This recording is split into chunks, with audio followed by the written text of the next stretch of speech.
자, 안녕하세요. 무역계약론 7주차 강의 시작하도록 하겠습니다.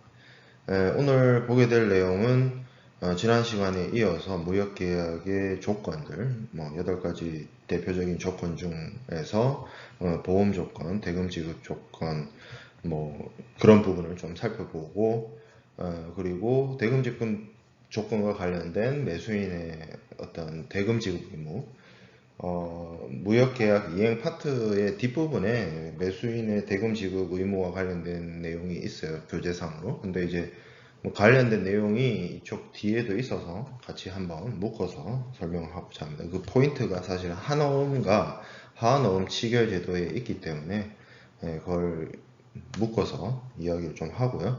그리고 지난 시간에도 얘기했던 것처럼 인커텀스 2020에 대해서 간략하게는 아니고 안 할 수가 없어요. 요게 이제 작년 2019년 가을에 이제 발표가 됐고 2020년 1월 1일부터 이제 적용을 하는 걸로 되어 있기 때문에 여러분들이 기존에 국제상무론 수업을 들었거나 인커텀스 2010에 대해서 잘 알고 있다 하더라도 2020이 여기에 새롭게 개정됐기 때문에 그런 부분에 대해서 어떤 부분이 달라졌는지 그런 부분들을 좀 체크할 필요가 있어서 인커텀스 2020에 대해서 오늘 하고 다음 주에 좀 이어서 하도록 하겠습니다.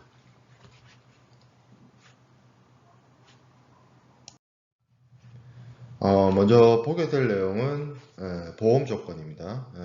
무역 계약의 거래 조건, 무역 계약할 때 반드시 매도인과 매수인이 합의되어야 되는 조건들 중에는 대표적인 종속 계약인 이 보험과 관련된 보험 조건의 계약 체결이 반드시 이루어지고 거기에 대해서 당사자들이 합의한 사안들을 계약서에 반드시 집어넣는 것이 필요합니다.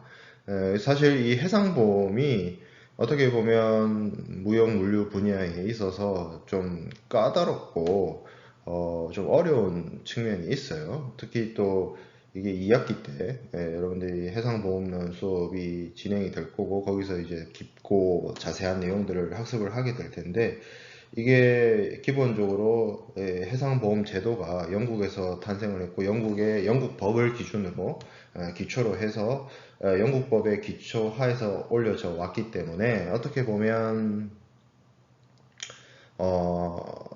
좀 접근하는 방식이나 여러분들이 이해하는 데 있어서 많이 어려움이 있습니다.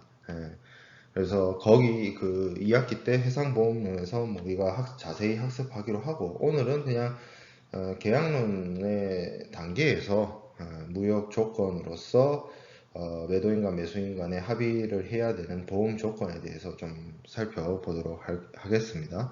기본적으로 해상보험이라고 하는 것은 해상 운송에서 발생하는 어떤 사고라든지 여러 가지 화물의 어떤 멸실 손상이라든지 그런 부분을 어떻게 보면 리스크 관리를 하기 위해서 운송 도중에 화물이 파손, 멸실, 손상 이런 부분에 대해서 어떤 경제적 손해가 발생하는 것을 보험을 이용을 해서 그 피해나 이런 어떤 손실을 메꾸는 보전하는 그런 제도가 해상보험이 되겠죠. 그래서 해상보험과 관련되어서 많은 법률 용어나 전문 용어나 이런 것들이 개념들이 많이 등장을 하기 때문에 그러한 개념에 대해서 먼저 설명을 하면 우리가 이제 무역 물류 분야에서 보험자라고 하면 보통 보험 계약을 인수하는 주체라고 합니다.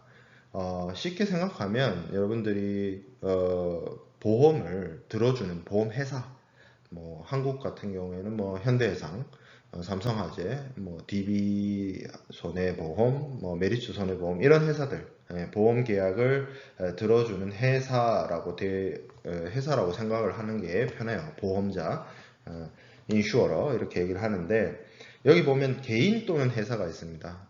이 개인이 들어가 있는데 한국의 보험 시장은 대표적인 대형 보험 회사들이 이 보험 서비스를 제공을 하고 있지만 전통적으로 영국이나 이런 곳에서는 기업 형태의 혹은 법인 형태의 보험회사보다 개인 자격의 보험업자들이 많이 있어요.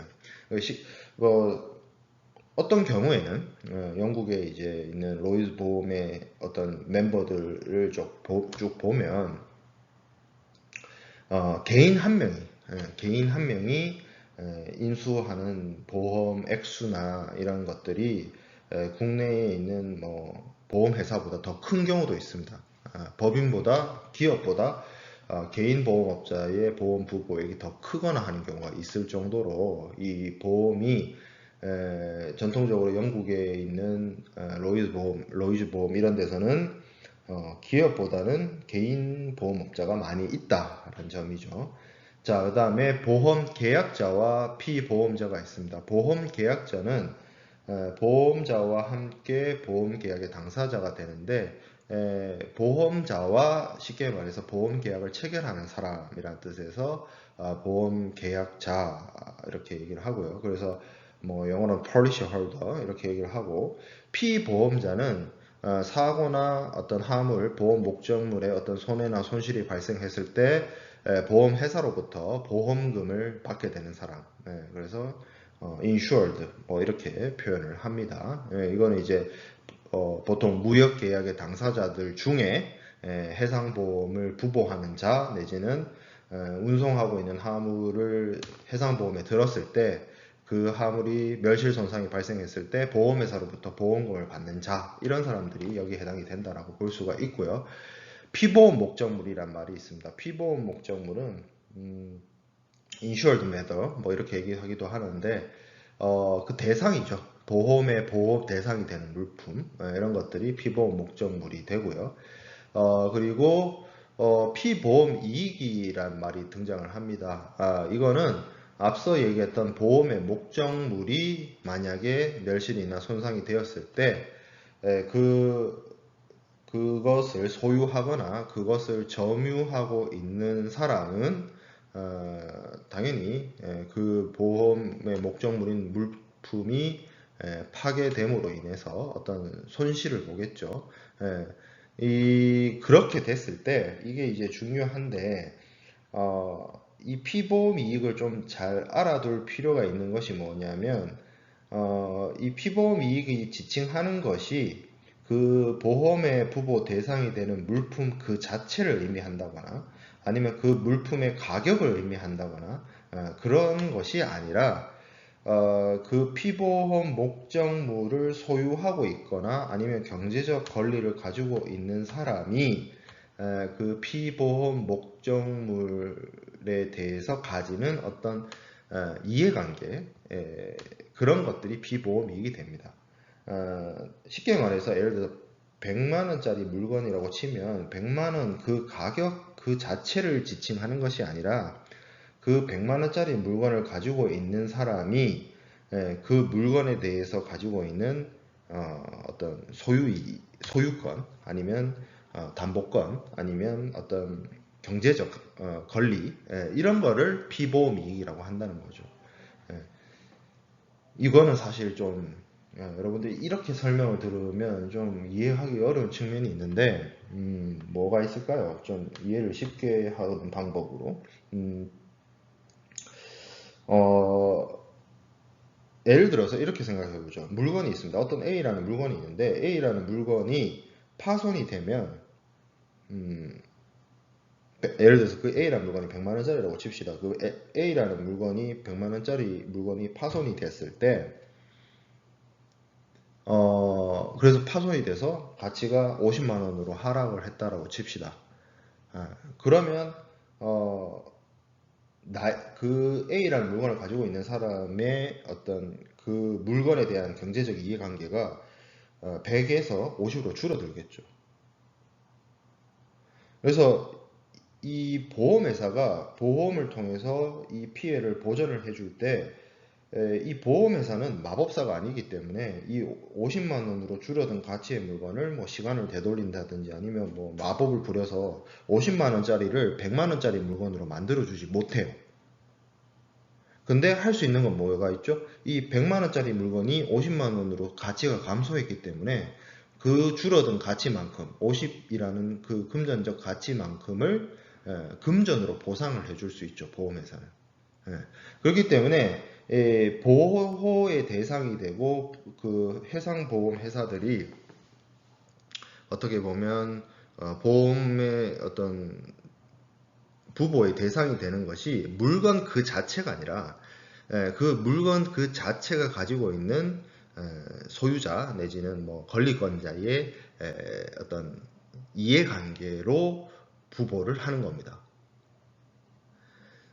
이게 왜 이런 식으로 규정을 할 수밖에 없느냐면 보험이라는 게 여러분들도 알다시피 물건을 보험에 드는 경우도 있지만 눈에 보이지 않는 물건, 그러니까 눈에 보이지 않는 물건들, 뭐 어떤 권리라든지 이런 것들도 보험 부호의 대상이 되기도 해요. 그러면 그 눈에 보이지 않는 물건을 보험에 들 때는 어떤 거냐? 그 눈에 보이지 않는 어떤 경제적 어떤 가치가 있다는 거죠. 그걸 보험에 들 수 있다는 거죠. 반드시 유형물이어야만 보험 부호의 대상이 되는 건 아니다. 어떤 그것이 유형물이 됐든 어떤 추상적인 어떤 권리가 됐든 무엇이 됐든 그 보험을 들려고 하는 어떤 목적물이 가지고 있는 권리 혹은 뭐 가치 이런 것들이 보험 부보의 대상이다라는 겁니다. 자, 그럼 보험 가액과 보험 금액이 있습니다. 보험 가액은 피보험 목적물의 평가액이라고 되어 있는데 A라는 물건이 있다고 쳤어요. 그리고 제가 그 가치가 100만 원이라고 했죠. 그러면 그 100만 원이 보험 가액입니다. 그 피보험 목적물의 어떤 평가 금액. 자, 그런데 보험 금액이란 또 표현도 있어요.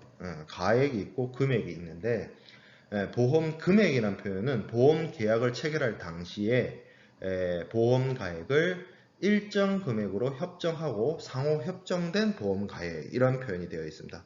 그러니까 보험 가액 중에서 일정 금액을 협정한다란 말인데 예를 들어서 100만원짜리 물건이 있습니다. 이 100만원짜리 물건을 전체를 다 보험 계약을 체결할 수도 있지만 보험료가 비싸질 것을 우려해서 한 50만 절반 정도만 보험에 들 수도 있잖아요. 그건 내 선택이죠.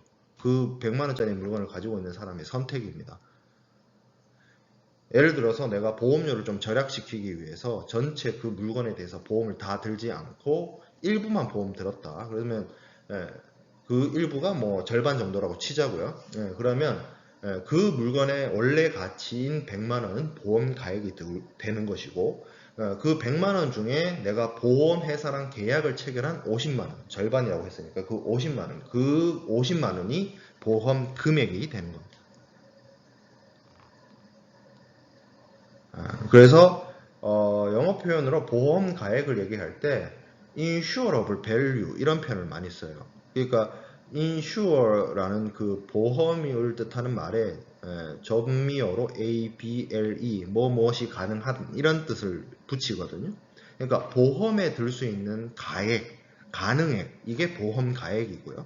그러니까 보험에 들 수 있는 가능액이니까 그 물건의 평가액이 되겠죠. 경제적 금액. 보험 금액은 insured amount 뭐 이렇게 표현을 해요. 그러니까 보험에 든 보험 계약을 체결한 피보험자와 보험자가 그 피보험 목적물 중에서 일부에 대해서 보험을 든 금액 이런 표현을 쓴단 말이에요. 그러면 당연히 100만원 중에서 내가 50만원을 들었다. 그럼 50만원이 보험 금액이 되는 거죠. 뭐 중요한 거는 예를 들어서 100만원짜리 보험 가액이 있는데 내가 이걸 전체를 다 보험에 들었다. 그러면 보험 가액도 100만원이고 보험 금액도 100만원입니다. 100만원 들 수 있는 거를 100만원 보험 계약을 체결했다. 이렇게 되는 거죠. 그래서 같을 수도 있고 다를 수도 있습니다. 이 보험 가액과 보험 금액은. 그러나 개념적으로는 완전히 다른 말이다. 그걸 알아둘 필요가 있고요. 보험금이란 표현이 있습니다. 보험금. 이거는 보험 목적물에 어떤 손실이나 손해가 발생했을 때 그 손해보상을 목적으로 보험자가 피보험자에게 지급하는 금액을 보험금이라고 합니다.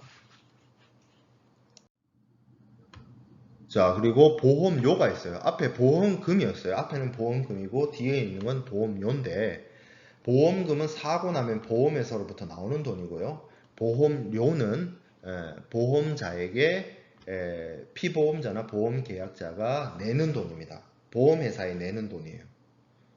헷갈리죠? 근데 헷갈릴 필요가 없는 게 우리 그 통신사에다가 통신요금 내죠. 그죠? 여러분들 휴대폰 한 달에 많게는 십몇만 원씩, 적게는 6, 7만 원씩 보험료, 통신료 내잖아요. 통신요금이라 그러죠. 요금. 네. 그러니까 보험 계약자나 피보험자가 보험회사에다가 내는 돈은 보험료입니다. 보험료. 그리고 내가 사고 나서 받는 돈은, 보험회사로부터 사고 나면 받는 돈은 보험금이에요. 자, 그 다음에 보험기간 및 보험계약기간이 있어요. 자, 보험기간은 피보험 목적물이 위험에 노출되기, 어려운 표현인데 그건 생각하지 말고, 노출되기 시작한 때로부터 보험자의 위험 부담의 책임이 존속되는 기간입니다. 그래서 이 기간 동안 사고 나면 보험자가 책임져주고 보험금을 지급해줘요. 그게 보험기간입니다. duration of insurance 이런 표현을 쓰는데, 자, 근데 보험 계약 기간이 있어요. 보험 계약 기간은 보험자와 보험 계약자 사이에 보험과 관련된 계약이 존속되는 기간입니다. 보험 계약 기간과 보험 기간이 같을 수도 있지만 다를 수도 있기 때문에 따로따로 개념을 설명하겠죠. 항상 보험기간과 보험계약기간이 일치한다면 이걸 굳이 나눌 필요가 없잖아요. 근데 나눈다는 거는 이게 항상 같지 않다는 거죠. 예를 들어서 이렇게 생각해 봅시다. 내가 1월 1일 날 보험회사랑 계약을 체결했어요. 근데 이 보험의 시작은 6월 1일부터예요. 그러면 그 6월 1일부터는 보험 기간이 되는 것이고, 내가 보험회사랑 계약을 체결한 1월 1일부터는 보험 기간은 아니지만 보험 계약 기간은 맞죠. 그런 식으로 나눠서 생각을 해야 된다는 겁니다. 무역 실무에 있어서는 이 보험 기간과 보험 계약 기간이 일치하지 않는 경우가 있어요. 대표적으로 소급보험, 소급보험의 경우가 있고, 또 한 가지 더,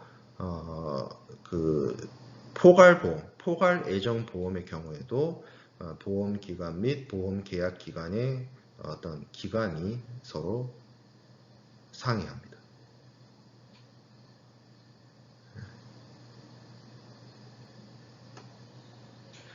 자, 그 다음에, 자, 종속보험이나, 아니죠. 소급보험이나, 이 포괄예정보험의 경우에는 지금 계약론 수업 시간에서 우리가 다루기에는 할 게 너무 많아서, 해상보험론 시간에 좀 더 자세히 다루기로 하고, 보험과 관련된 용어 정의는 이 정도로 하고요. 사실 이거 말고도 보험 쪽에는, 해상보험 쪽에는 엄청나게 많은 용어들이 등장을 하지만 그걸 다 살펴보기에는 좀 어렵고요. 자, 그래서 용어 정리는 여기까지 하고, 자, 그 다음에 보험계약의 체결 이렇게 되어 있는데, 보험계약자나 그 피보험자는 통상적으로 어플리케이션 폼 이런 거 되어 있는데, 어플리케이션 폼을 작성하기도 하고 구두로 하기도 하고, 요즘에 그죠? 인터넷 베이스의 어떤 업무 환경상으로는 반드시 이런 종이 서류를 이용을 해서 하는 건 아니지만, 어쨌든 보험자하고 협상을 통해서 보험 계약을 체결을 하고, 보험 계약과 관련된 이제 내용을 증명할 수 있는 보험 증권, 인슈어런스 팔리시, 이걸 이제 발행을 해서 보통 해상보험의 보험 계약을 체결을 합니다. 그래서 이 인슈어런스 팔리시, 보험 증권 내지는 보험 증명서 이런 것들이 일종의 국제무역에 있어서의 보험 계약을 증빙하는 증빙 서류로서 사용되어집니다. 자, 4번 슬라이드에 있는 내용은 보험 조건입니다. 보험 조건.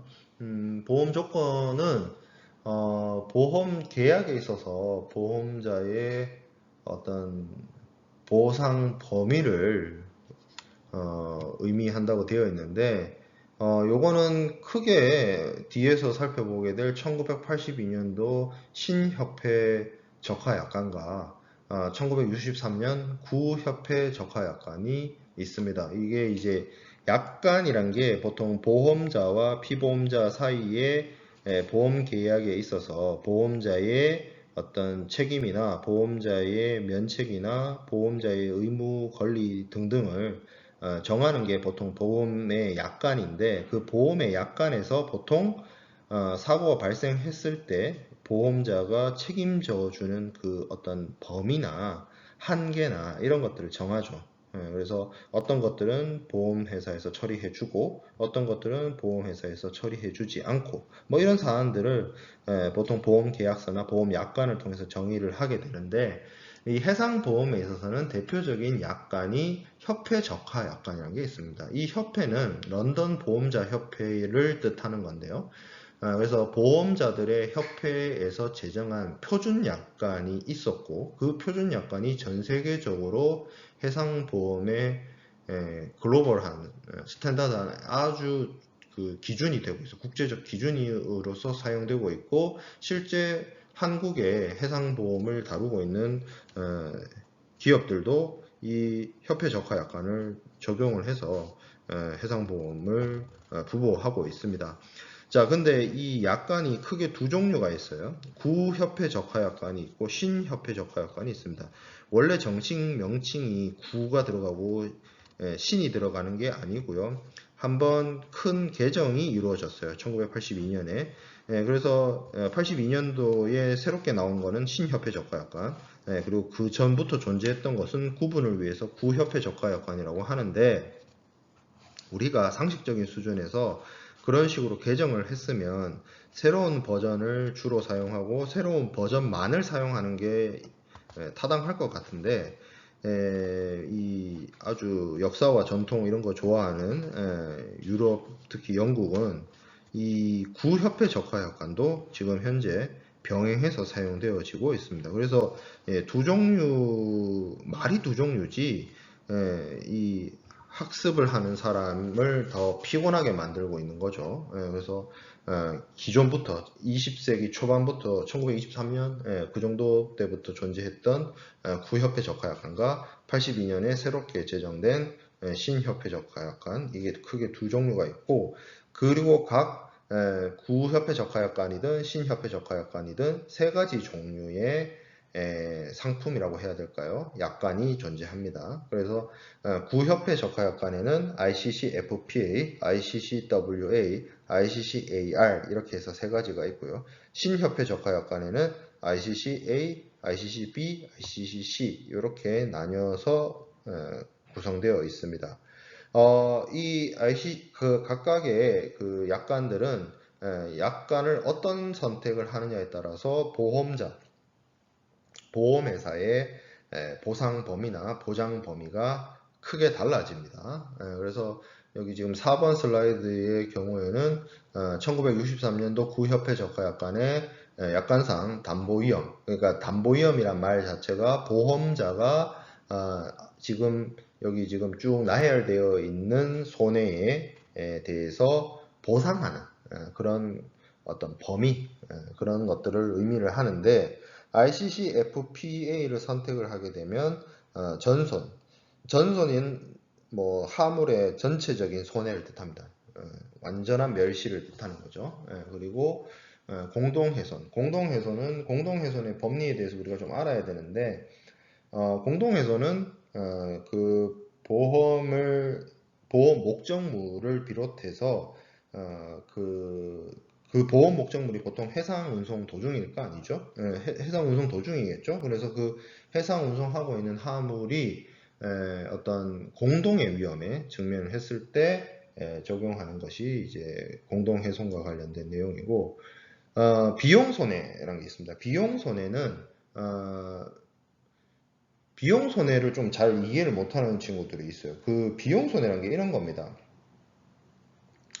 해상보험을 좀 개념을 잘 정립을 이 개념 정립이 좀 잘 안 된 친구들의 경우에는 어떻게 오해를 하고 있냐면,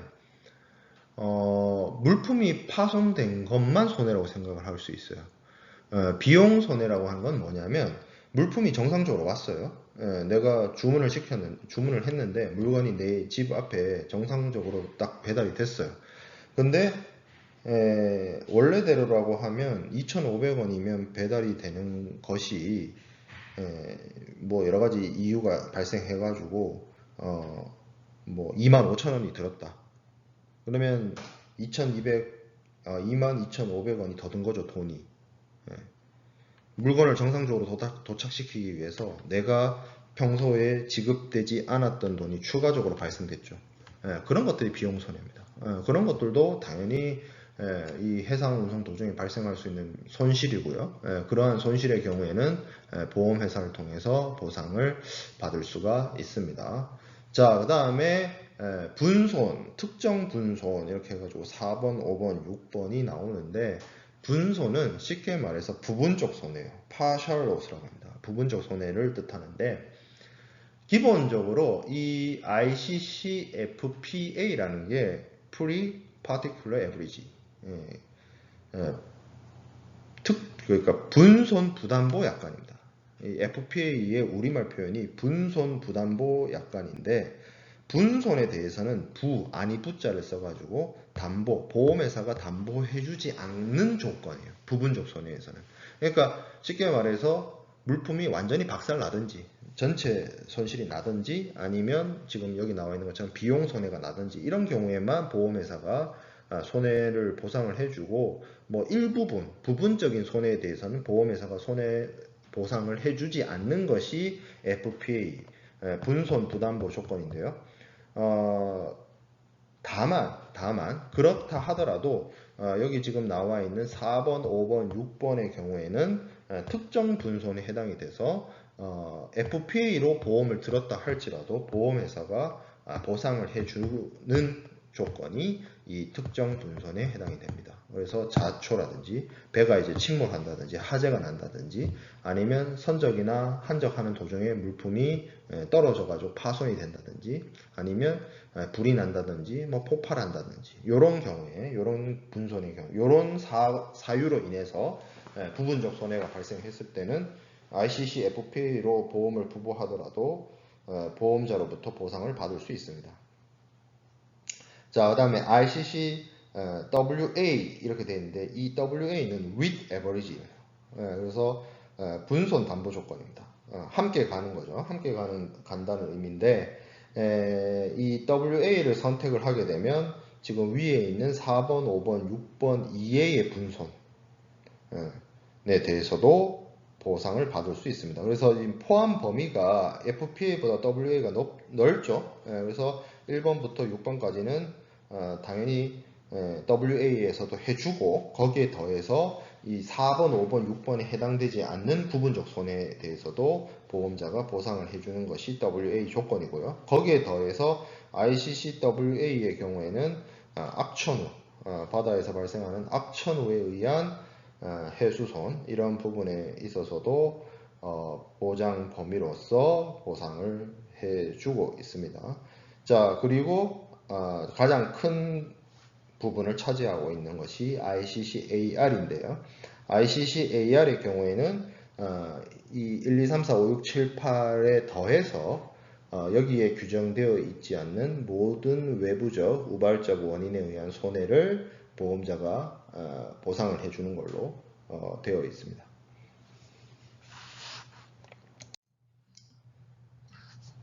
자, 그리고 5번 슬라이드에 있는 것은 신협회 적하약관이라고 불리는 ICC 1982, 그래서 신협회 적하약관의 보장 범위인데요. 여기 보면 표에 A, B, C 이렇게 표시가 되어 있죠. 그래서 이거는 ICCA일 때 보장 범위, 동그라미가 쳐져 있으면, 그리고 X가 쳐져 있으면 이 약관에서 보상을 해주지 않는 것을 뜻합니다. 그래서 보면 ICCA의 경우에는 전부 다 동그라미가 쳐져 있고, ICCB의 경우에는 X가 하나 있고, ICCC의 경우에는 또 X가 많이 있죠. 그래서 당연히 ICCC가 그 보험자의 보장 범위가 가장 좁고요.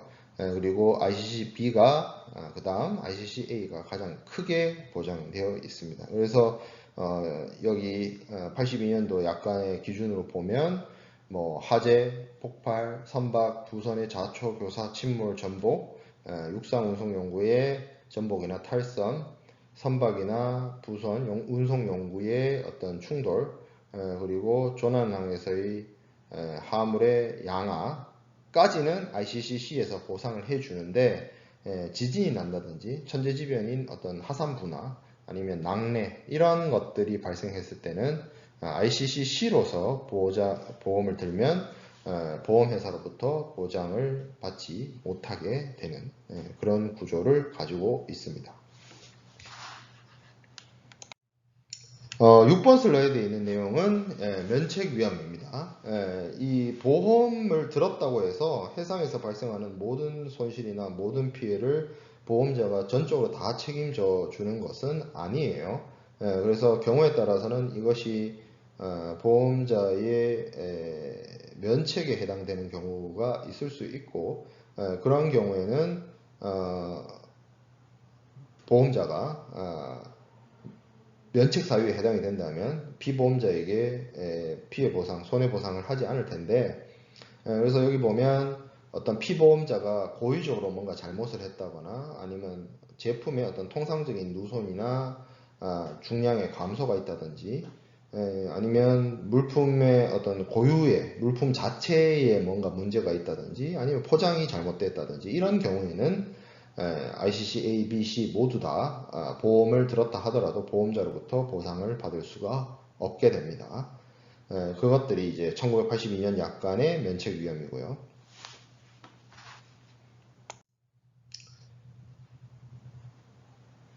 우리가 앞서 이제 보험 조건에 대해서 살펴봤는데 보험 조건에 뭐 이런 것들이 용어 정리를 하고 협회 적하 약관이 있고 이런 것들을 좀 살펴봤지만 사실 그런 부분들을 이 무역 조건을 설명하는 단계에서 전부 설명하기는 사실 어려워요. 이게 여러분들이 해상보험론이 2학기 때 별도의 한 학기 수업이 배정되어 있잖아요. 그래서 한 학기 동안 다뤄야 되는 내용이기 때문에 그걸 뭐 더 깊고 더 자세하게 다루기에는 좀 한계가 있습니다. 그래서 간략하게만 설명을 했고 해상보험과 관련된 내용들이 좀 학습을 좀 하고 싶고 공부를 좀 하고 싶은 경우에는 우리가 2학기 때 해상보험론 수업이 개설되니까 그때 저랑 이야기를 좀 많이 나눠보도록 하죠. 자, 그 다음에 보게 될 내용은 대금 지급 조건입니다. 대금 지급 조건. 대금 지급과 관련해서는 이 매수인의 의무 이행과 관련된 부분이죠. 그래서 이 매수인의 대금 지급과 관련된 것은 시점이 중요해질 수가 있는데 시점에 대해서 시점을 기준으로 좀 이 대금 지급의 어떤 시점을 좀 나눠보면 첫 번째가 이제 선적전 지급이 있습니다. 이 선적전 지급이란 게 말 그대로 물품을 매도인이 선적하기 전에 돈을 지급한다 이렇게 이해하기보다는 뭐가 있을까요? 그러니까 그러니까 매도인은 물품을 보내야 되고 매수인은 대금을 지급해야 되잖아요. 이러한 의무 이행 중에서 매수인의 대금 지급이 먼저 이루어진다 이렇게 이해를 하는 게 편해요. 문자 그대로 물품이 배에 실리기 전에 돈 준다 이렇게 이해하기보다는 매수인이 선불한다. 그렇죠? 선불, 후불 우리가 식당에도 선불하는 식당이 있고 후불하는 식당이 있잖아요. 그래서 대금 지급을 먼저 한다. 이렇게 이해하는 게 좀 더 빠릅니다.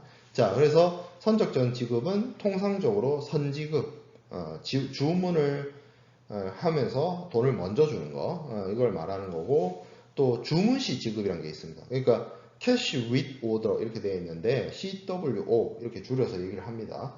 돈 주면서 오더도 같이 한다는 얘기죠. 이게 이제 선불하는 거죠. 선불. 우리가 선불 식당에 가서 이런 식으로 하잖아요. 돈 주면서 물건 시키는 거. 자, 그 다음에 송금 방식 중에서 수표. 그럼 수표 결제해 주는 거. 아니면 은행의 한화음, 아니면 우편 지급 지시. 그러니까 멀리 떨어져 있는 사람들 사이에서 우편한을 이용을 하는 거죠. 우편한. 아니면 전신한. 아니면 뭐 국제현금 지급 지시. 뭐 이런 것들이 있는데, 송금 방식은 여러분들이 쉽게 이해를 하자면 계좌 이체해준다 이렇게 생각해 보면 돼요. 물품을 주문하고 매수인이 매도인에게 계좌 이체해준다. 그 대표적인 계좌 이체가 전신한이죠. 전신한. 뭐 그리고 전신한이 꼭 아니더라도 우편한이라든지 수표를 이제 보내는 거죠. 송부하는 거죠. 이런 방식으로 대금 지급의 매수인의 의무 이행이 먼저 이루어지는 경우가 대금 지급 시기에 선적전 지급이 되겠습니다. 자, 그리고 선적시 지급이 있어요. 선적시 지급. 선적시 지급은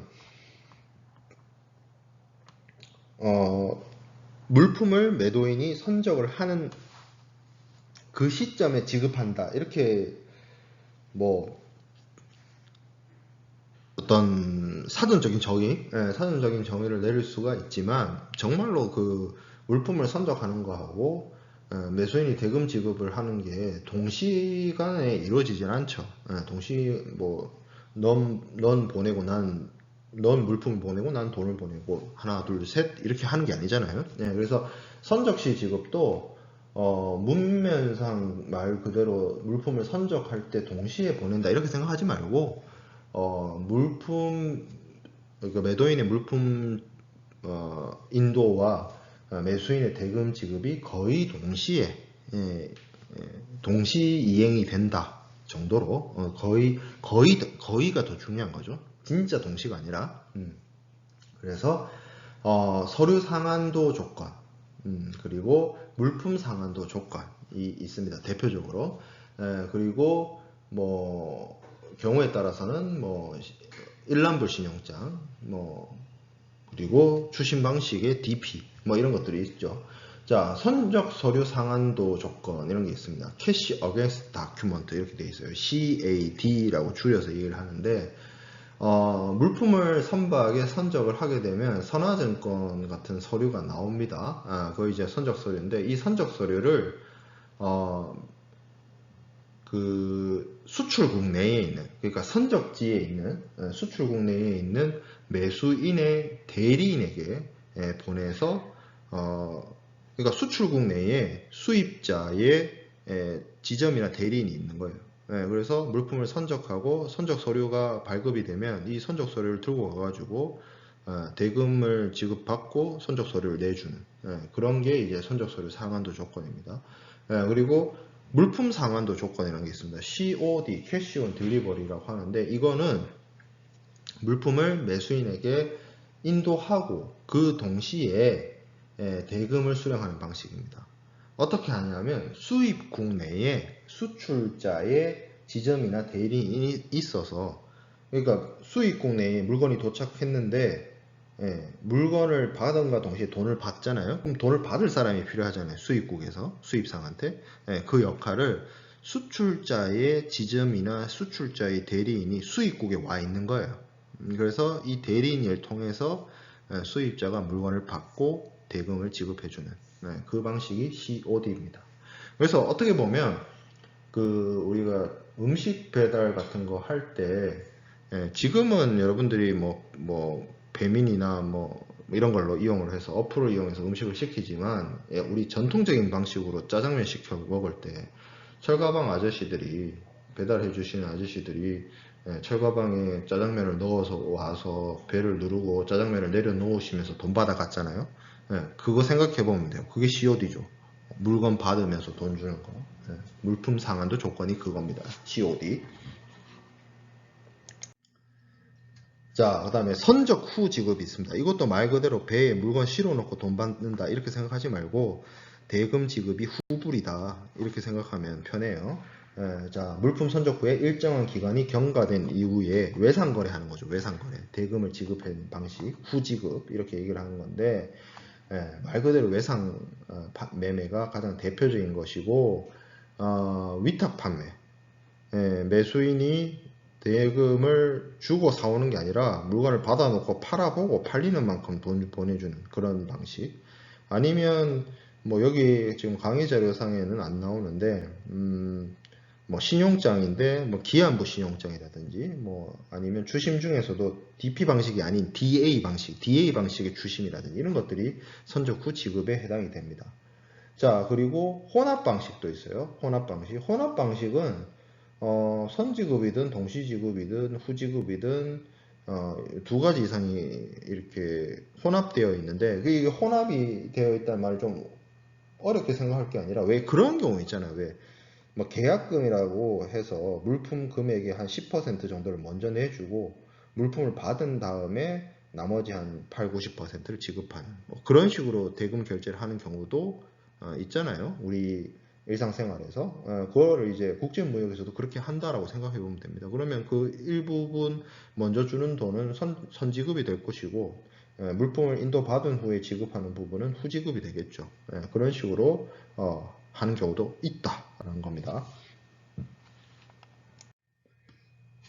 그 다음 살펴보게 될 내용은 하한 신용장 방식입니다. 대금 지급의 방법에 대해서 우리가 이해를 해야 되는데, 요거는 이제 제가 우리가 무역계약의 이해가 관련해서 선화증권에 대해서 이야기를 하면서 하한 거래, 하한 신용장 방식 아니면 하한 치결제도에 대해서 설명을 드린 적이 있습니다. 그걸 이제 그림으로서 우리가 좀 볼 텐데,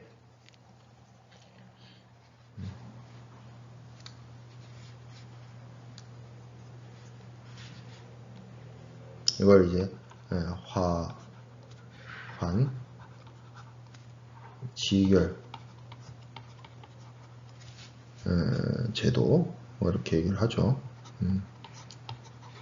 그리고 여기다가 뭐 어음 이렇게 얘기하기도 하고 아니면 이거를 이제 다르게 하한 신용장을 쓰. 이게 하한 신용장 제도라고 하면 정말 LC만을 이야기를 하고요. 하한 어음 치결 제도 내지는 하한 치결 제도라고 이렇게 얘기하면 신용장도 해당이 되지만 주심도 여기에 해당이 됩니다. 주심에서도 한어음을 쓰게 되면요.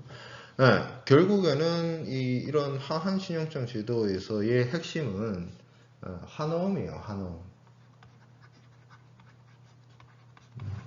한어음은 Bill of Exchange라고 해서 사용하는 것이고 여기에 더해서 이제 뭐 선화증권이라고 하는 선화증권 선적 서류를 함께 사용을 해서 이걸 통해서 대금 결제를 받아내는 방식인데 대표적으로 이 한어음을 유통하는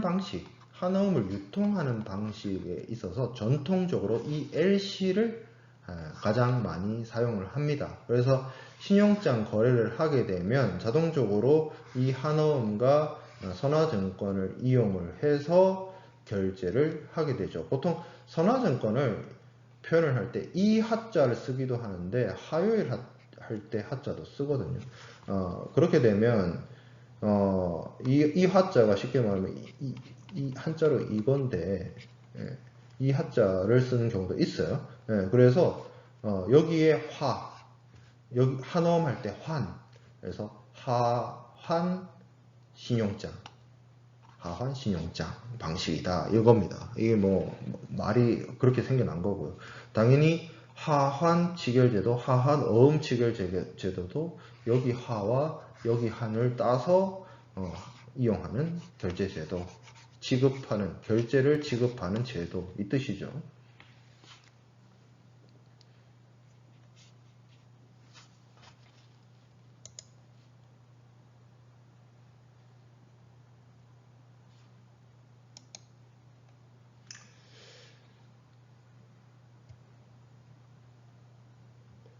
자, 그러면 좀 내용을 좀 살펴보면 일단 수출자와 수익자가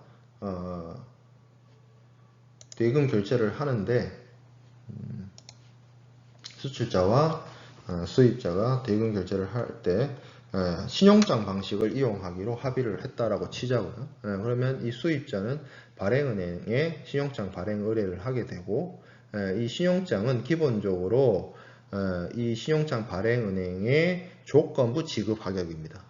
그래서 그 조건을 충족을 하게 되면 은행이 대금 지급을 해주겠다라고 하는 약속을 하게 되는데, 그래서 그 발행은행은 그 조건부 지급 확약을 수출자에게 하게 되죠. 수익자이자 수출자에게 하게 되는데, 이 수출자이자 수익자가 물품을 준비를 해서 물품을 선적하게 되면 보통 이 선화증권을 발급을 받습니다. 그래서 이 한어음과 선화증권을 가지고 이 매입은행에 보내서 이 매입은행을 통해서 대금 결제를 받거나 뭐 아니면 내고를 하거나 해가지고 대금을 회수를 하고 이 오는 한어음을 결제를 해줌으로 인해서 신용장 발행은행은 이 선화증권을 확보하는 방식이 하한 신용장 방식이라고 이야기를 하게 되는 것이에요.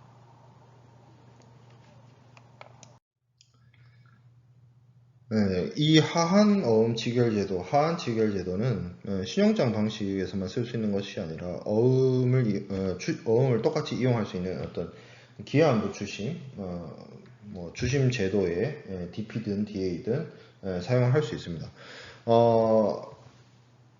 한어음에 대해서 우리가 뭐 설명 안 하고 넘어갈 수가 없으니까 간략하게 이야기를 좀 하면, 보통 여러분들 어음이란 말 많이 듣잖아요. 어음. 근데 그 말하는 어음은 보통 약속어음이에요. 약속어음. 이 약속어음이 특징이 뭐냐면 돈 주는 사람이 있고 돈 받는 사람이 있잖아요. 돈 주는 사람이 보통 채무자고 돈 받는 사람이 채권자죠. 돈을 이렇게 주죠. 근데 현찰이 없으면 어떻게? 어음을 끊어줍니다. 한 달 뒤에 받아가라. 내 계좌에서 돈 빼줄게. 이게 약속어음이에요. 자, 근데 환어음은 Bill of Exchange입니다. Exchange 돼 있어요. 뭐가 바뀌었냐? 돈 받는 사람이 돈 주는 사람한테 끊어줍니다. 자, 여기 보면 어음 발행인이 있죠? 어음 발행이 있고, 여기 지급인 돼 있지만 이건 신경 쓰지 맙시다. 어음을 뭐 받는 사람, 어음 받는 사람. 이렇게 생각하자고요. 자, 약속어음은 어음 받는 사람이 채권자였죠? 이게 반대입니다. 여기가 채무자예요. 여기가 채권자입니다. 우리 무역계약에서 돈 주는 사람이 누구죠? 돈 주는 사람. 여기죠. 다시 말하면 수입자죠. 매수인. 무역계약에서 돈 받는 사람. 수출자입니다.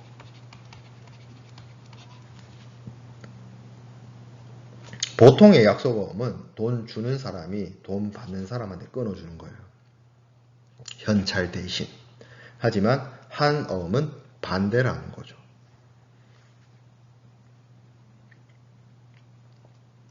돈 받는 사람이 돈 주는 사람한테 끊어줍니다. 돈 받는 사람이 돈 주는 사람한테 어음을 끊어주면 그 어음 내용이 어떻겠어요? 돈 내놓으란 얘기겠죠. 돈 받는 사람이 뭔가 서류를 끊으니까. 그래서 한어음의 내용은 어떻게 보면 지급 요청입니다. 아니면 청구죠, 청구.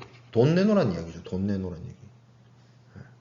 한어음의 내용이 돈 내놓으란 얘기일 수밖에 없어요. 왜? 돈 받는 사람이 돈 주는 사람한테 보내는 거니까. 근데 생각을 해봐요. 어차피 이 경우는 이 주는 사람이 받는 거기 때문에 이거 들고 있어서 요거 들고 나중에 기한 뭐 30일 후 이렇게 되어 있으면 30일 후에 은행 가가지고 돈 받을 수 있잖아요. 근데 이 한어음은 돈 내놓으란 소리잖아요. 돈 내놓으라. 그러면 이거 들고 있는다고 해서 이득이 될까요? 이득이 안 되죠. 그래서 만약에 이렇게 돈을 받는 사람이 돈 주는 사람한테 딸랑 한어음 한 장 딱 보내면 딱 돈 떼먹기 좋죠. 안 주면 그만이니까. 그래서 어떻게 해요? 인질이 필요합니다. 돈 내놓아라. 그럼 인지를 풀어줄게. 그래서 무역계약에서 어떤 거를 인질로 삼느냐? BA를 인질로 삼습니다. 왜? 이 선화증권이 있어야만 수입상은 수입국에서 운송인에게 선화증권을 제시하고 물품을 받을 수 있기 때문에.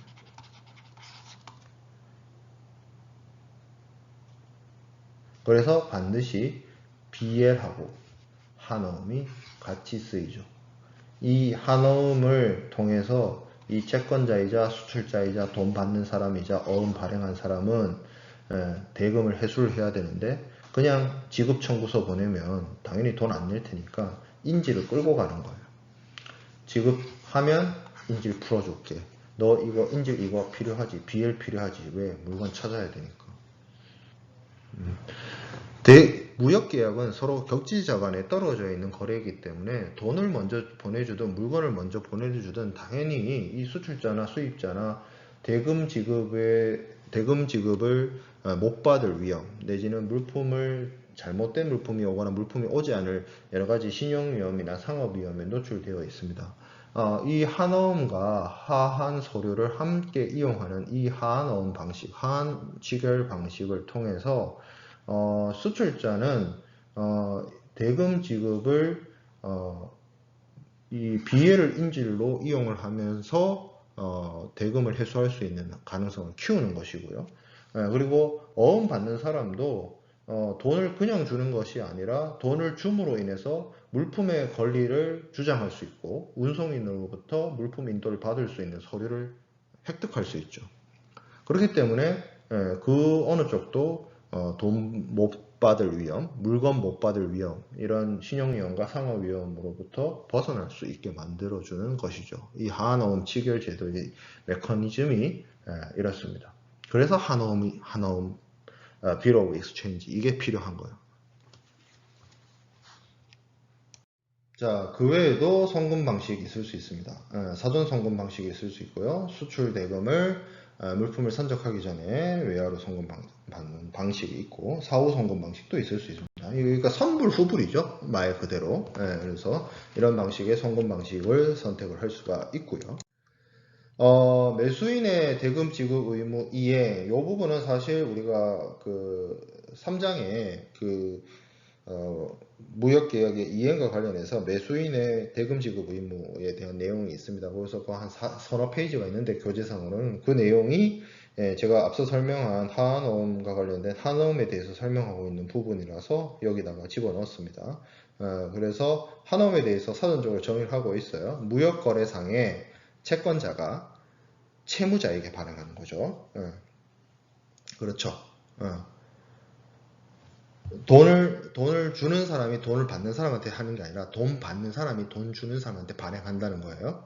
그래서 약정된 시기와 장소에서 발행인이나 그 지시인에게 어음 금액을 지급해라. 돈 받는 사람한테 보내면서, 돈 주는 사람한테 보내면서 언제까지 돈 내놔라. 라는 걸 위탁하는 유가증권입니다.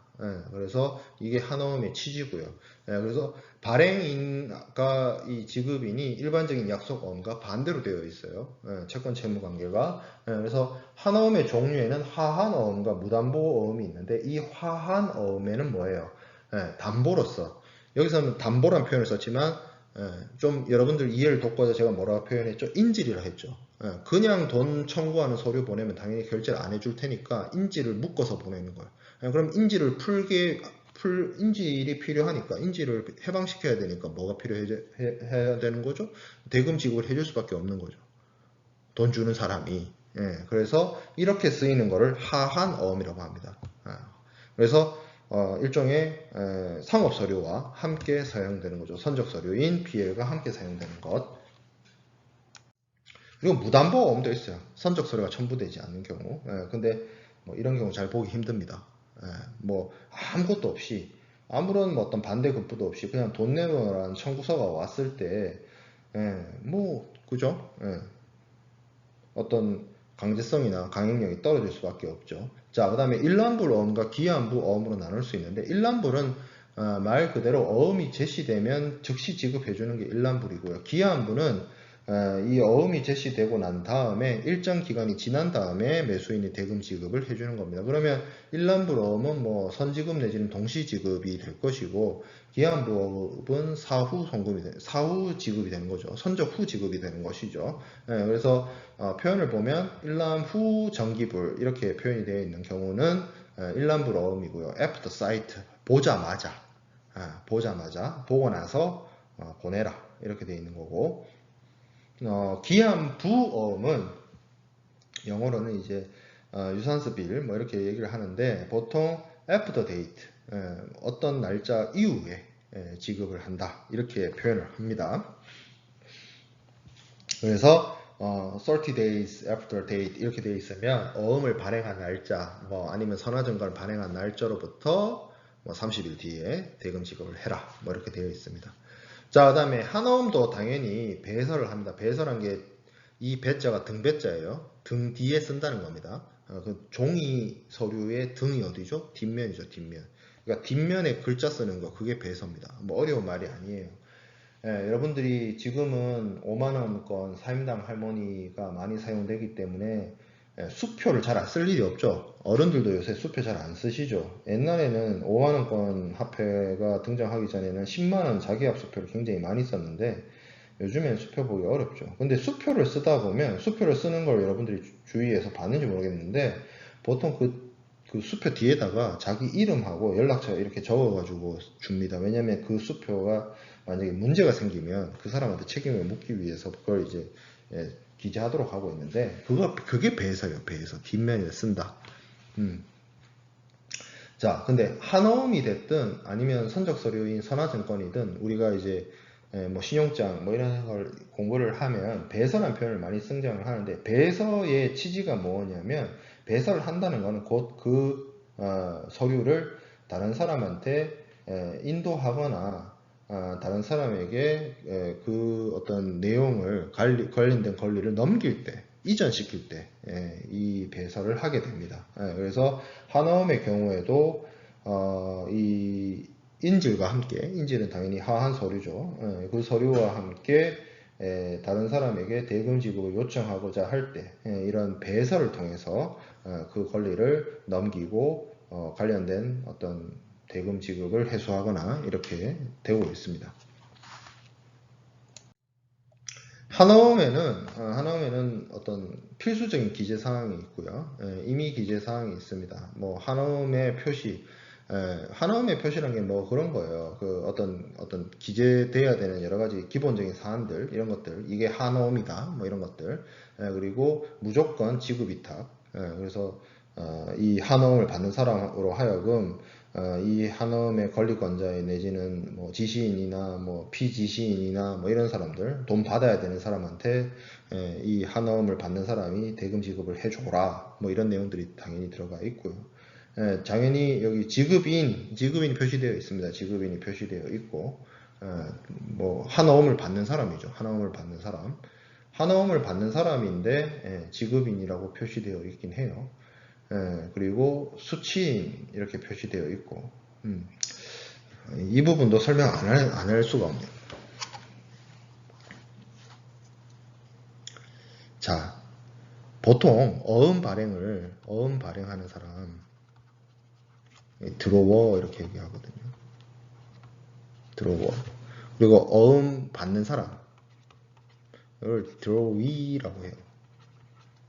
그러면 이 사람이 제가 누구라고 그랬어요? 채무자라고 했죠. 채무자. 돈 주는 사람. 여기 돈 받는 사람. 채권자. 그러면 이 사람이 쉽게 말하면 뭐가 되냐면 페이어가 됩니다. 글자가 예쁘지 않은 점은 이해해 주기 바랍니다. 그리고 여기가 돈 받을 사람이 됩니다. 요거 우리 인터뷰이 어떤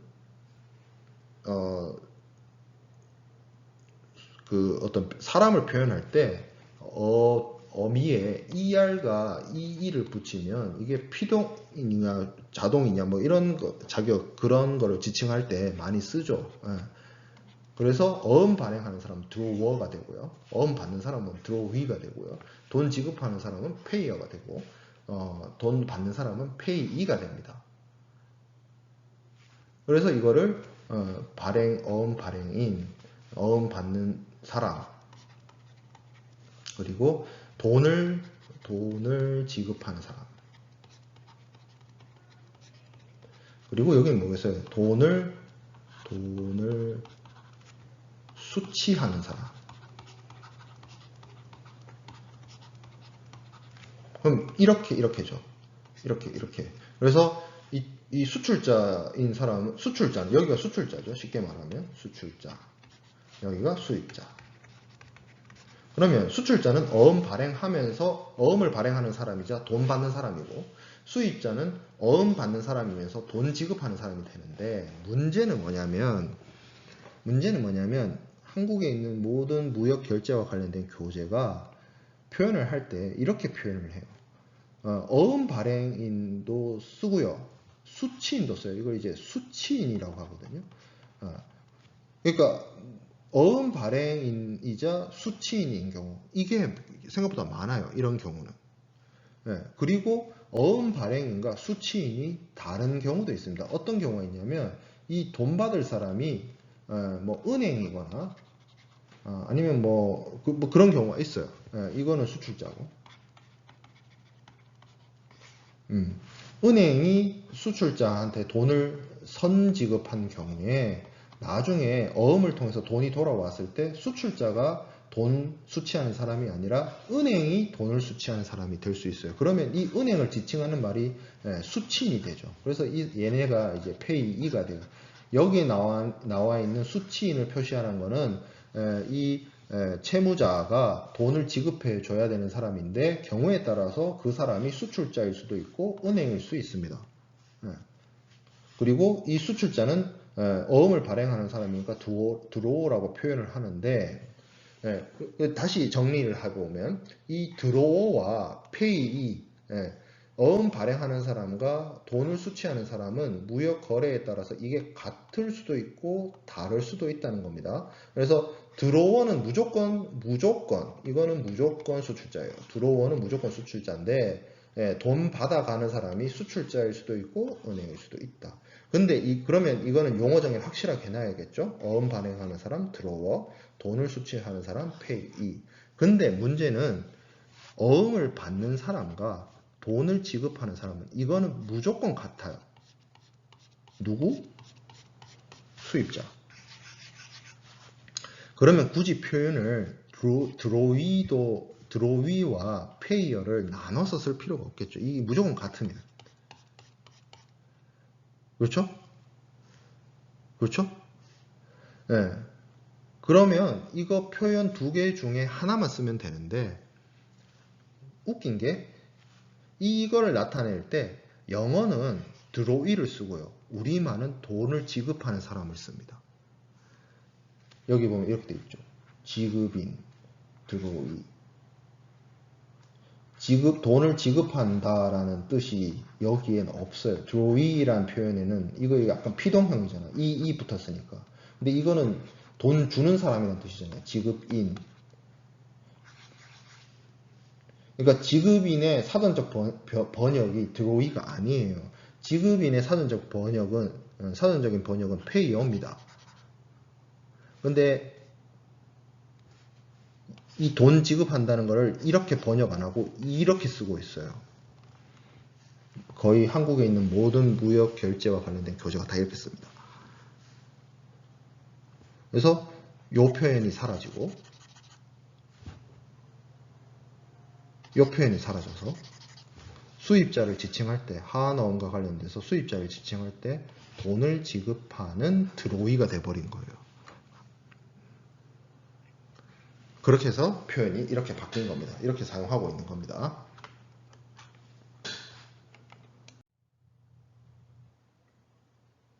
자, 그 다음에 살펴보게 될 내용은 포장 조건입니다. 포장은 뭐 종류라고 해서 나눠서 살펴볼 수 있는 게 이제 개장, 내장, 외장 이렇게 있는데 이거 뭐 그렇게 어렵게 생각하지 말고 개별 포장, 내장, 외장 이렇게 생각해 보면 됩니다. 물건을 사면 여러분들 골판지 박스로 이렇게 쌓여 있는 것도 있고 그 골판지 박스를 뜯었을 때 또 소포장되어 있는 경우도 있고 그 소포장마저 뜯었을 때 어떤 뭐 칫솔이나 치약 같은 경우는 또 개별 하나하나씩 한 개씩 또 따로 포장되어 있잖아요. 그 의미입니다. 그래서 여러 물품을 보호하고 보관하기 위해서 포장의 종류를 이렇게 나눠서 이렇게 볼 수 있는 거고요. 우리가 알고 있는 뭐 골판지 상자라든지 뭐 나무 상자라든지 이런 것도 이제 외장에 해당이 되겠죠. 자, 그리고 화인이 있습니다. 화인은 컨테이너가 주로 사용되기 이전에 나무 상자나 골판지 상자를 이용해서 물품을 운송을 할 때, 그때 물품, 예를 들어 나무 상자라고 치자고요. 지금의 어떤 팔레트 같은 그런 나무 상자를 이용해서 운송을 한다고 했을 때, 물품을 이제 좀 구분하고 어떤 물품의 어떤 관리나 취급을 용이하도록 하기 위해서 상자 표면에 이렇게 표시를 해둔 것들, 그게 이제 화인입니다. 그래서 목적지를 적어둔다든지 뭐 그런 용도로 사용하고자 했던 게 이제 이 화인 되겠죠. shipping 마크. 그래서 이렇게 삼각형, 이게 삼각형만 있는 게 아니고요. 뭐 사각형도 있고요. 뭐 마름모도 있고 동그라미도 있습니다. 이거는 상자를 서로 구별하기 위해서, 다른 것과 구별하기 위해서 있는 거고요. 중요한 거는 이 옆에 이제 뭐 caution이라고 하죠. keep dry라든지 preserve이라든지 뭐 이런 것들, 취급주의 사항들을 적어 놓는 그런 용도로 사용을 했던 것이 화입니다. 물품의 표시로서 사용하는 거죠. 하지만 지금은 컨테이너가 있고 컨테이너가 요새 뭐 RFID 기술 이런 것들을 이용해서 물품을 컨테이너 내부를 뭐 열어보지 않더라도 컨테이너 내부에 어떤 것들이 있는지를 다 파악할 수 있는 그런 시스템이나 그런 것들이 가능하기 때문에 트래킹이 다 가능하기 때문에 이 화인의 중요성이나 이런 것들이 많이 줄어들었죠. 그 필요성이라는 부분이. 이제 마지막으로 보게 될 내용은 클레임 해결 조건입니다. 클레임 조건이란 거는 매매 계약을 체결한 당사자들 사이에서 정상적으로 매매 계약이 이행이 되게 된다면 아무런 문제가 없습니다. 서로 행복하게 돈 벌 거 벌고 물건 팔 거 팔고 하면 되죠. 근데 세상 모든 일이 모든 이의 뜻대로 다 되지 않는 것처럼 누구 하나가 제대로 계약 이행을 하지 않거나 뭐 아니면 계약 이행을 하고자 하는 의지는 있었으나 능력이 되지 않는다거나 뭐 아니면 둘 다 계약을 제대로 잘 하고 싶었는데 외부적인 요인이나 외부적인 환경에 따라서 계약 이행이 제대로 될 수가 없는 그런 상황들이 생겨날 수 있습니다. 그렇게 되면 어떤 누군가는 계약을 제대로 이행을 했고 누군가는 계약을 제대로 이행을 하지 않았다라고 친다면 그 계약 이행을 하지 않은 당사자의 반대쪽, 계약 불이행의 반대쪽은 당연히 불만을 제기할 수밖에 없겠죠. 그래서 상대방에게 계약을 제대로 이행을 하라라고 컴플레인을 할 수밖에 없겠죠. 근데 그것이 단순한 컴플레인을 넘어서서 자신이 뭐 상대방이 계약을 제대로 이행하지 않아서 내가 실질적인 금전적인 피해를 입었다. 내가 획득할 수 있는, 내가 행사해야 되는 권리를 상실했다. 이렇게 된다면 단순하게 계약을 해지하거나 계약 이행을 강요하거나 이런 수준을 넘어서서 상대방에게 손해배상을 청구할 수 있거나 그렇게 됩니다. 그렇게 되면 이제 법적인 분쟁으로 양당사자의 계약 이행과 관련해서 분쟁이 발생하게 되는데 그러한 분쟁을 해결하는 방법은 법원에서 소송에 의해서 해결하는 방법도 있고 소송 외 대체적 분쟁 해결 제도로서 ADR Alternative Dispute Resolution 뭐 이렇게 해서 대체적인 방식의 분쟁 해결 방법도 있습니다. 그거는 뭐 조정, 알선, 중재 이런 것들이 이런 대체적 분쟁 해결 제도에 해당이 되는데요. 대표적으로 이러한 대체적 분쟁 해결 제도에 있어서 가장 대표적인 게 중재입니다. 상사 중재. 그래서 상사 중재를 통해서 많이 분쟁과 관련된 사안들을 해결하고자 하는 노력들을 하고 있습니다. 사실 이 분쟁 해결과 관련된 부분은 계약 종료 시점에 있어서 정상적인 종료가 아니라 비정상적인 종료에 해당이 될 때 이런 식으로 이행이 되는데, 뭐 이 부분도 지금 자세하게 설명하기보다는 지금 이번 학기에 상사중재 사례 수업이 있죠. 그래서 거기서 주로 많이 다루게 될 내용이고, 이번 학기에 무역계약론과 상사중재 사례를 같이 수강하고 있는 학생들도 있는 걸 알고 있어요. 그래서 그쪽 수업을 잘 들으면 되고, 이번 학기에 상사중재 사례 수업을 듣지 않는 친구들의 경우에도 뭐 관련된 내용들을 학습을 하거나 아니면 다음 내년에 이제 수업을 들으면 되는 부분이라서, 계약론 수업에서는 좀 그 핵심과 관련된 내용이 아니기 때문에 이렇게 간략하게만 설명을 하고 넘어가도록 하겠습니다. 자, 이제 살펴보게 될 내용은 인커텀스 2020입니다. 이거 인커텀스의 내용은 내용이 좀 많기 때문에 이걸 지금 이번 시간에 뭐 다 다루지는 않을 거고요. 아마 이제 다음 주까지 이제 이어져서 다루게 될 겁니다. 자, 인커텀스 2020. 인커텀스는 국제상업회의소인 ICC가 제정을 했고, 10년 주기 개정을 통해서 1990, 2000, 2010, 2020 이렇게 개정을 해오고 있습니다. 그 10년 주기 개정을 하는 것을 통해서 어떤 무역 거래의 여러 가지 변화나 상황들을 반영하고자 하는 목적에서 10년 주기 개정을 하고 있고, 특히 이번 인커텀스 2020의 경우에는 실제로 무역업을 하고 있는 그 무역업자들의 의견을 많이 반영을 해서 각국의 국내위원회의 대표들, 우리나라에서도 한국에서도 이제 뭐 대표를 파견한 걸로 알고 있습니다. 그래서 이런 의견들을 취합을 해가지고 개정을 했고요. 인커텀스가 사실상 무역 실무 분야에 있어서 계약 이행과 관련해서 매도인의 의무 이행, 매수인의 의무 이행과 관련돼서 가장 널리 쓰이는 국제 규칙, 국제적인 룰이기 때문에 이 부분에 대해서 반드시 여러분들이 학습을 할 필요가 있고, 특히 지금 이번 학기 수업을 듣는 경우에는 인커텀스 2020 개정이 최근에 작년 9월에 있었기 때문에, 그리고 올해 1월 1일부터 적용이 되고 있기 때문에, 2020년 1월 1일부터 적용이 되고 있기 때문에 인커텀스 2010과 인커텀스 2020의 어떤 차이라든지 개정에 대한 어떤 부분이 바뀌게 됐는지 이런 부분들을 좀 잘 알 필요가 있을 것이라고 생각이 듭니다. 자, 그럼 인커텀스의 역할에 대해서 좀 간략하게 살펴볼 텐데, 인커텀스는 기본적으로 CIF나 DAP 이런 것처럼 알파벳 대문자 3개의 조합으로 이루어져 있습니다.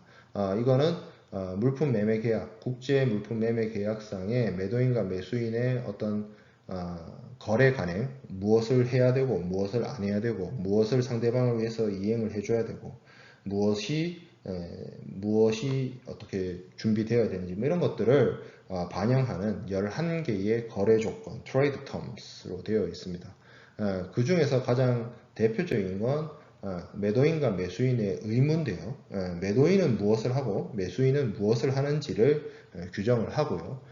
그리고 물품의 위험에 대해서도 규정을 합니다. 물품의 위험이라는 것은 물품이 파손되었거나 멸실되었거나 손상되었을 때 그 물품의 손실을 누가 부담을 할 것이냐가 중요한데, 그래서 물품의 위험의 기속 여부를 결정하는 것이 중요한데, 기본적으로 인커텀스는 매도인이 물품을 매수인에게 인도하게 되면 그 인도와 동시에 위험에 대한 부담도 매도인에서 매수인에게로 이전한다라고 보는 입장입니다.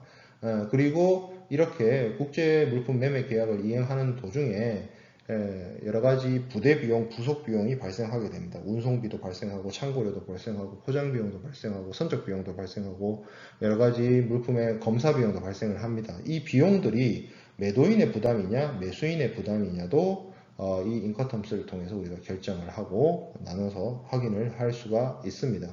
그래서 이러한 매도인의 의무와 매수인의 의무에 대해서 A1부터 A10까지, B1부터 B10까지 이렇게 규정을 하는데 이게 이제 구조가 이렇게 되어 있어요. 인커텀스는 11개의 조건이 있고요. 그리고 그 각 조건마다 A1부터 A10이 매도인의 의무, B1부터 B10이 매수인의 의무로 되어 있습니다. 그러니까 각 11개 조건마다 매도인의 의무 10개, 매수인의 의무 10개 이런 식으로 되어 있는 거죠.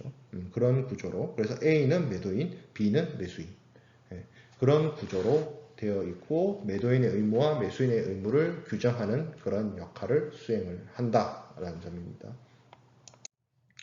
자, 인커텀스에서 다루지 않는 사항이 있습니다. 매매 계약이 어떻게 성립됐는지, 물품의 계약이 적합한지, 물품의 어떤 적합성, 그리고 대금 지급의 시기, 언제 돈 주는지. 그러니까 앞서 비용에 대해서 제가 그런 얘기를 했잖아요. 부속적인 비용, 운송 비용, 포장 비용 이런 것들을 매도인이 책임지냐, 매수인이 책임지냐는 규정하고 있는데 매수인이 매도인에 대해서 물품 매매 계약의 어떤 반대급부로서 돈 주는 거 있죠. 그거는 이 인커텀스에서 다루는 분야가 아니에요. 그거는 매매 계약에서 다뤄야 되는 부분입니다. 이 인커텀스는 국제 규칙으로서 매도인과 매수인이 이거를 사용을 하는 겁니다. 그 계약에 자신들의 물품 매매 계약에 맞도록 사용하는 것이지, 이 인커텀스가 매도인과 매수인 사이에서 이루어져야 되고 하는 모든 계약의 모든 내용을 결정해 주거나 지배하거나 하지 않습니다.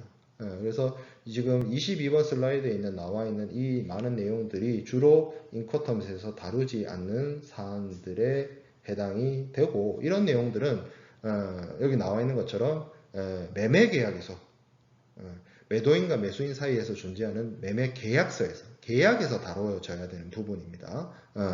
그래서 만약에 이게 매매 계약에서 다뤄지지 않게 된다면 오히려 분쟁이 발생할 여지가 있기 때문에 누가 해야 되는지 이게 애매한 상황이 돼버리면 이게 문제가 될 수 있기 때문에 중요하고, 그런 것들은 매매계약에서 다뤄져야 되고, 대표적으로 이런 것들 지금 여기 22번 강의 자료에 나와 있는 내용들이 인커텀스에서 다뤄지지 않는 분야가 되겠습니다.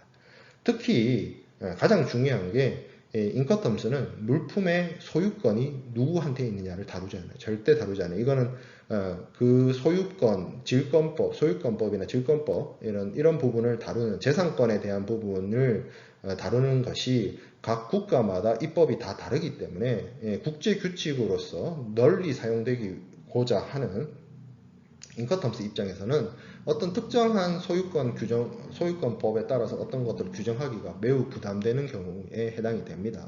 그래서 소유권 이전과 관련된 내용을 다루지 않고 있고, 그 외에도 매매계약의 계약의 성립이라든지 대금 지급이라든지, 그리고 특히 매매 계약이 위반됐을 때 매도인의 할 일을 규정했고 매수인의 할 일을 규정해 놓았잖아요.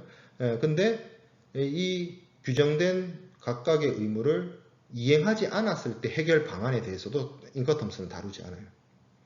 그거는 우리가 나중에 공부하게 될 CISG에서 다뤄지고 있습니다. 매도인이 의무 이행을 제대로 안 했을 때 매수인이 어떻게 할 것이냐, 매수인이 의무를 제대로 이행하지 않았을 때 매도인이 어떻게 할 것이냐, 그 부분은 인커텀스에서 다뤄지지 않고 주로 계약서를 따르거나 아니면 CISG 규정을 적용을 하는 경우가 많이 있다. 그 부분은 CISG에서 우리가 학습을 하게 될 겁니다.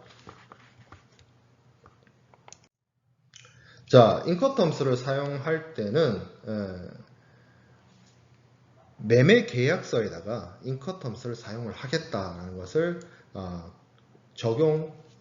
규정을 박아두는 것이 가장 안전하고 분쟁의 발생의 여지가 적습니다. 그래서 여기 사용되는 예시를 보면 CIF 상하이 인커텀스 2020, 2020 뭐 이렇게 하든지, 아니면 DAP 한 다음에 넘버 1, 2, 3 ABC 스트리트 Importland Incoterms 2020 뭐 이런 식으로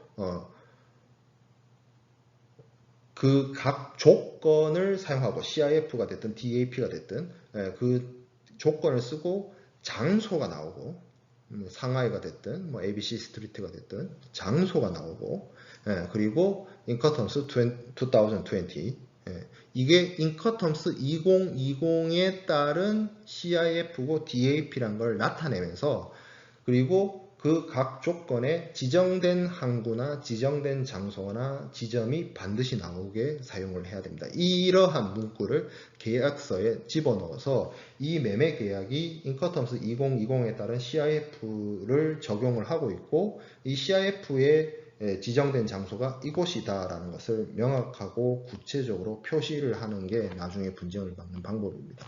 자, 그러면 CIF나 DAP는 매도인과 매수인이 사용을 어떤 걸 하겠냐에 따라서 이제 결정을 하는 것이고, 저 뒤에 나오는 장소가 중요한데, 저 장소는 이게 이제 C 조건이냐 아니면 나머지 조건이냐가 중요해요.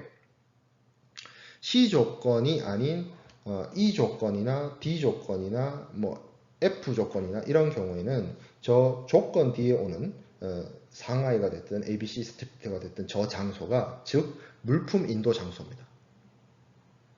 인도하는 장소이거나 인도하는 항구예요. 근데 C 조건, C 규칙에서는 그 뒤에 오는 장소, 지금 CIF 상하이 되어 있죠. 강의 자료상에. 요 C 규칙에서는 요 지정된 장소가 매도인이 운송을 마련하고 비용을 부담해서 물품을 가져다 주는 곳이지, 이 장소가 인도하는 곳이 아니에요.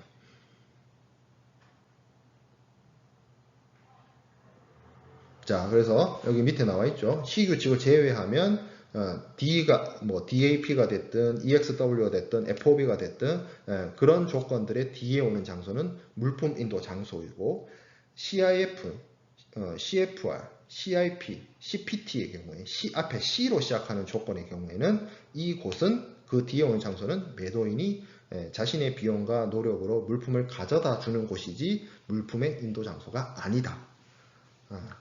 자, 그래서 요 차이점을 분명히 알고 우리가 다음 시간에 다룰 각 조건들에 대해서 학습을 해야 됩니다.